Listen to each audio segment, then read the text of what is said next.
next presenter is a longtime friend of the forum, John Bierman, also known as Dark Arps. If you guys haven't seen him live, watch out. It's a really amazing presentation, really amazing show. Because he's got the suit. He's got the suit power. Visually, but also audio. I mean, like, he's got his sound super dialed. I'll always go to a show when you're playing in the city. Thanks, Doug. Yeah, here's his presentation. Okay. Wow. Thank you very, very much for a very, very kind introduction there, Doug. My name is John Bierman, aka Dark Arps, and this presentation is called 7 Best Practices for Building a Solid Rhythm Section, plus an introduction to submixing. So these are a bunch of things that I do, that I like to do.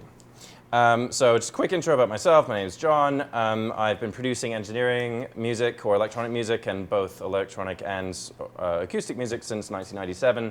I am a Logic and Ableton user. I've made recordings and live sound engineering gigs for bands, orchestras, choirs, a whole bunch of shit like that in the UK. I was in a 10-piece drum and bass orchestra called Kiretsu. I did a bunch of pop production. Started Dark Arps in the UK in 2009 with the drummer from that band, Kiretsu, and then I decided to move to Vancouver and I went solo. I play for the Soundproof crew, which is a sort of an old school techno group here in the city, and also sometimes for Shaw DJs. And I'm a semi-regular contributor to the Producers Forum, and again, thank you for having me.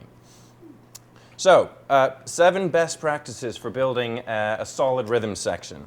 So I'm going to be showcasing a variety of techniques that you could or should employ to make your drums and bass sound convincing. And what you're going to learn here is probably just going to be useful in a whole bunch of other capacities as well. So those 7 segments are timing and accenting, note lengths, envelopes, and dynamics, tuning, choosing the right sounds, solo, something I call solo, balance, and then rebalance. So it's a sort of a technique. Number 6, submixing and sidechaining. That's a big one. And then 7, space. And if you're not sure about what any of that meant, don't worry. Most of it or all of it will be explained, and don't be shy to ask questions, although I think I'm going to try and keep questions to certain compartments, and I'll just say when those are. So unless there's something that you're like, I don't understand this, then go and ask. But if there's something else that you want to ask, just wait a bit. So before we get into that list, I want to just do a bit of submixing theory, okay? So this is not going to be a how-to. I'm not going to tell you how to set these channels up to make this submixing routing that I'm telling you about, but it is totally possible in any DAW, so it's up to you to figure out how to do it. So I think it's important to have a well-organized project template which has all your kind of channels, submixes, and all that kind of stuff ready to go. And that's what we're looking at here. This is my Logic template. It really sets you up for success for a good production. So this is my template. And down here in this kind of region, I have all the different sort of instruments that I like to use, battery, contact. These things here are control channels, so I can have multiple lanes of MIDI data. So for battery, for contact, I've even got the icons, so it looks pretty. My virus here, a little sub bass, simple synth for subs, and then I've got machine as well, again, different MIDI channels. There's a massive sculpture as a kind of a string modeled synthesizer, very interesting. Got a few audio channels just for playing back audio, and then down here I've got various kind of audio return channels from those instruments. So from here to here is where all the control happens. So where all the information, all the data, all the MIDI data, that's where that all goes on. So these are called generators. I refer to these as like generators, things that create sound, or source sounds. So basically everything I need is there and ready to go. So let me get a first slide up for you. So I made this little slide. And here are some sort of graphical representation of some source channels, okay, pertaining to drums and bass. There are obviously melodic and atmospheric sounds in your productions too, but we're just looking at drums and bass.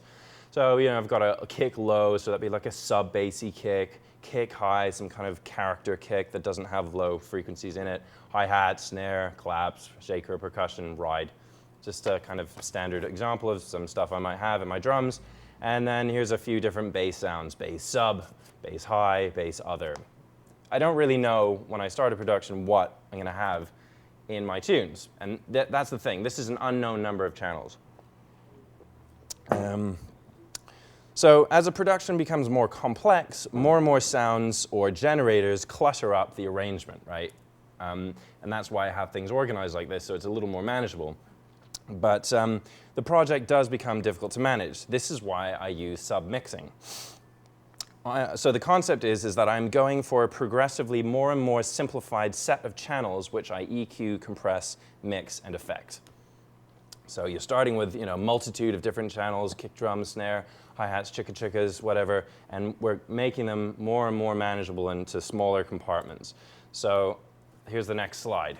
So we then, oh yeah, one thing I forgot to mention, this little red arrow down here designates the signal flow. You've got your source generators, and ultimately at the very end, you have your master output, which goes to your speakers, which goes into your ears. So left to right is your signal flow.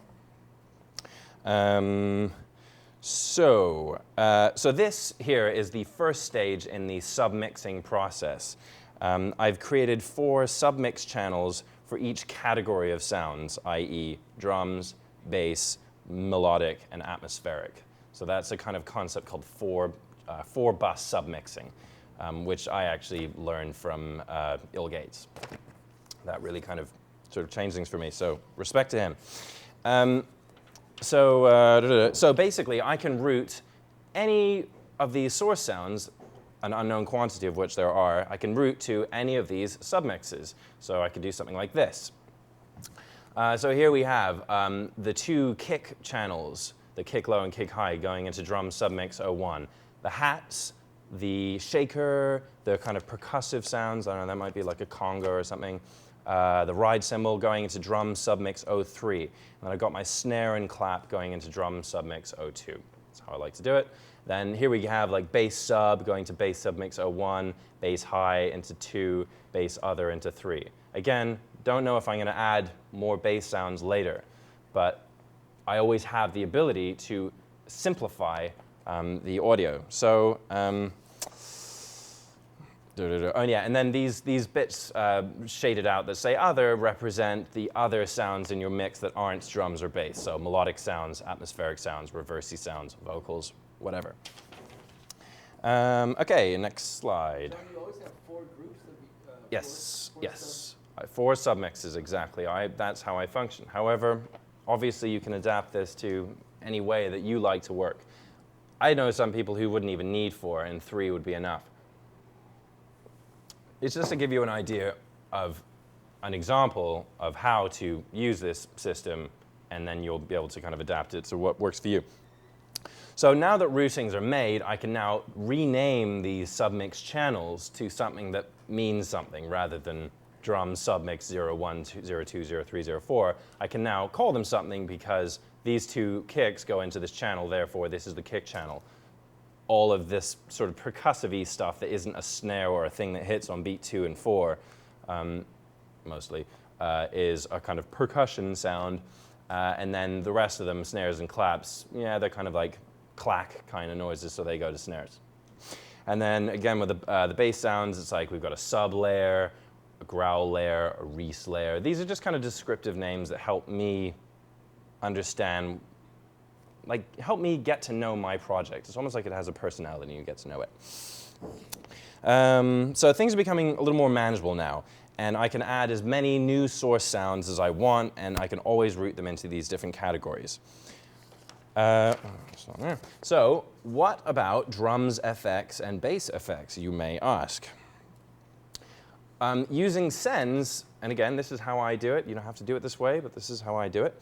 Using sends, I can send a portion of these different channels or these different submixes as an auxiliary send into these drums FX or bass FX channels.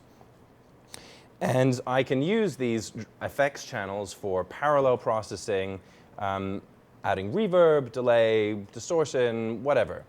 So it's just like an extra effect layer that goes with this compartmentalized group of sounds that you've got going on. Okay, so what next? We simplify again. We're progressively making things more and more simple. So the next stage, we get into the 4-bus submixing stage. So each of these submixes, kick, snare, percussion, drums, effects, and so on, their output is routed to another channel, in this case, drums, bass, melody, atmospheric. So now we're dealing with 4 channels only. So I find at this stage in the submixing process is where your EQing and your compression really becomes very, very powerful, because there's nothing quite like using an EQ on a harmonically dense mix of sounds. It's much more dramatic. Like your compression is more dramatic and your EQing is just more powerful. So certainly from a kind of a mastering stage as well, when you're building your tracks and you've got this routing going on, you can do a lot of very powerful things to carve out space in your mix by EQing the 4-bus submixes. Let's go to the next slide. And then finally, after those 4-bus submixes, you have a mix bus, which is effectively the same, almost the same as your master output, but your mix bus goes to your master output. Why do we have a mix bus instead of just running the drums, bass, melody, and atmosphere submixes directly to the master out? The reason that is because when you are mastering your tracks or when you're finalizing them and you're using a reference track to compare your mix to the mix of a producer that you admire, that you're chasing, you want to be able to send that audio directly to the master outputs, not to your mix bus where you're going to have more mastering plugins, limiters, multiband compression, and so on. So your mix bus is your final level of mastering. I'd say all of this kind of neighborhood here is where all the real kind of power for mastering comes from, and then your master out. Blah, blah, blah, blah, blah. Okay, so that basically completes the signal path from start, the generators, to finish the master output, and then your ears. Okay, yes? I just had a quick question. I missed that part about why have a mix bus? Because like in Ableton, I see there's like a master bus, right? So do you put you put your compression and limiters in the mix bus? Okay, yes, exactly. I put my compression and limiters and everything on the mix bus, not the master out. The reason that is because if I want to compare my mix, my master that I'm working on in my project with Tipper, then I want to put Tipper in my arrangement and have Tipper routed directly to the master out, which is after my mix bus, because I've got mastering plugins on my mix bus. I don't want to put my mastering plugins on Tipper, because so your master bus is like vanilla. It's like untouched. Exactly. Master output, totally vanilla. Nothing on my master output whatsoever. You do all that stuff on the mix bus, and then you send to the master output. Okay, so that does complete the signal path, but there's one other thing in this kind of submixing regime that I want to show you, and it's very, very powerful.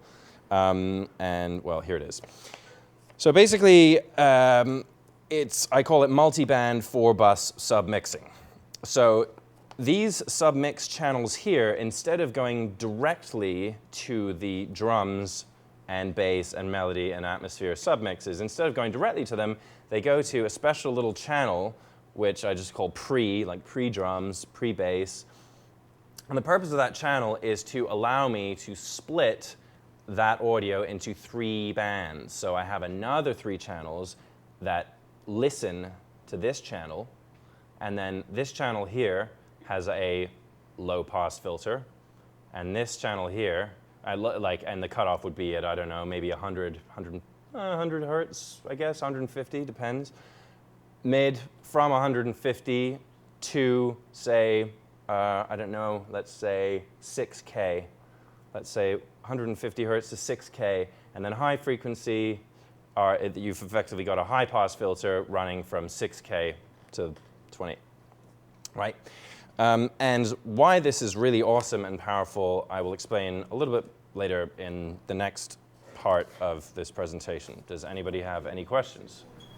Sorry? It says replicating a mixing board, essentially. God, I've never seen a mixing board split channels into bands. They usually have EQs That's not this. This is not the same as EQing. This is not EQing. Yeah, it's not at all. Yes, yes. Well, you're showing like low, mid, and high, Yeah. you know, on the drums. But what do you really do? You know, you sound like you duplicate the one channel and use EQ to make the mid, the high, and the low. Or Okay. Basically, the point. The point of it is, see, you know how we have this drums submix. So we have this one channel that has all our drums going into it. What I want to do is I want to be able to affect, compress, EQ, balance the lows, mids, and highs of all the drums. I want to compartmentalize the entire mix of all the drums into 3 bands. And by doing that, you can do a lot of really useful stuff. Okay, for example, in the bass side of things, a very, very like standard thing in production that you should be doing is your low frequencies, your subs, they should be in mono, okay? But when you're building, when you're building your projects and you've got these synths and you just can't resist turning the unison function on because it's so amazing, it spreads the sound and makes a really nice kind of creamy wide sound, but it also does that in the sub bass range. And you don't want that. You want mono subs. So I can just hit a switch in Logic. I'll just go back over to Logic and go to my bass low. Here's my bass low, mid, high, right? Here's my bass low channel. I can just hit that, and now that channel is in mono. It doesn't matter what's going into it. It's just summed to mono. So I'm forcing my... Yeah, exactly, despite the unison. Yeah. The rest of this stuff, mids and highs, they're still in stereo.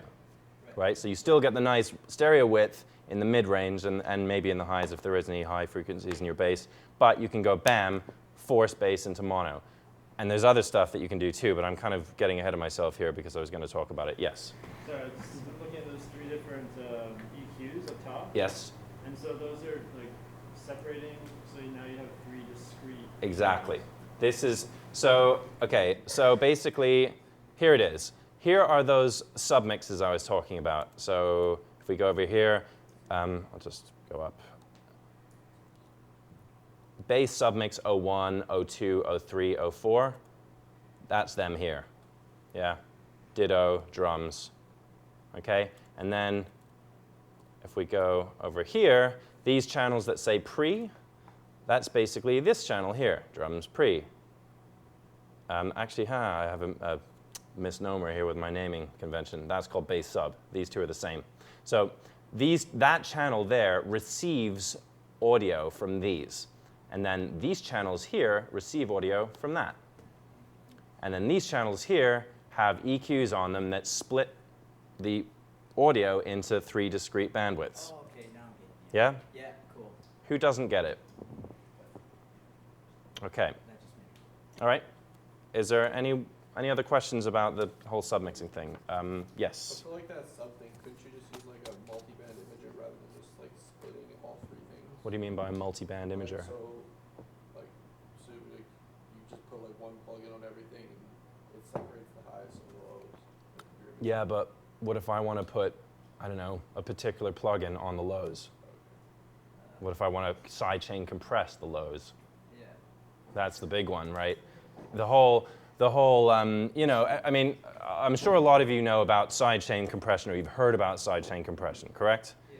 And the standard thing that you do with sidechain compression is you sidechain compress your sub bass against your kick, right?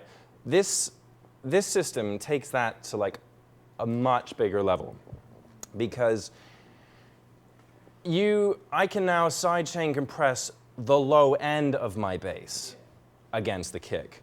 I can also sidechain compress the mid-range of all my melodic sounds against my snare, right? I can create all sorts of movement in the frequency, the different bandwidths. Yes? Is there any overlap inside the problem?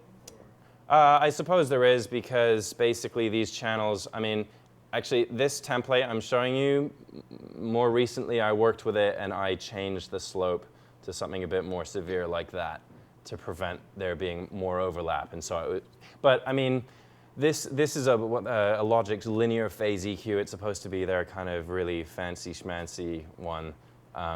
and it blends the audio better. It's a little beyond me. Yeah. You find you get a lot of like artificial gain by like splitting it up? Not at all. Nope. I can't hear it. And ultimately, it's about what you hear. Anyone else? Adam, you? Yeah, actually, I believe his question was the same as mine, just as far as, like, depending on your slope, how much of a crossover is there, and do you get amplification, and does that amplification get in the way of what you're trying to accomplish? I haven't noticed it. Okay. I haven't noticed anything. Like, Just as a follow-up, often, I know you just showed us there, but how extreme do you usually have it cut off, and does that change from project to project? I couldn't say that there's any one way that I usually do it. I'm still exploring. Yeah, still exploring that.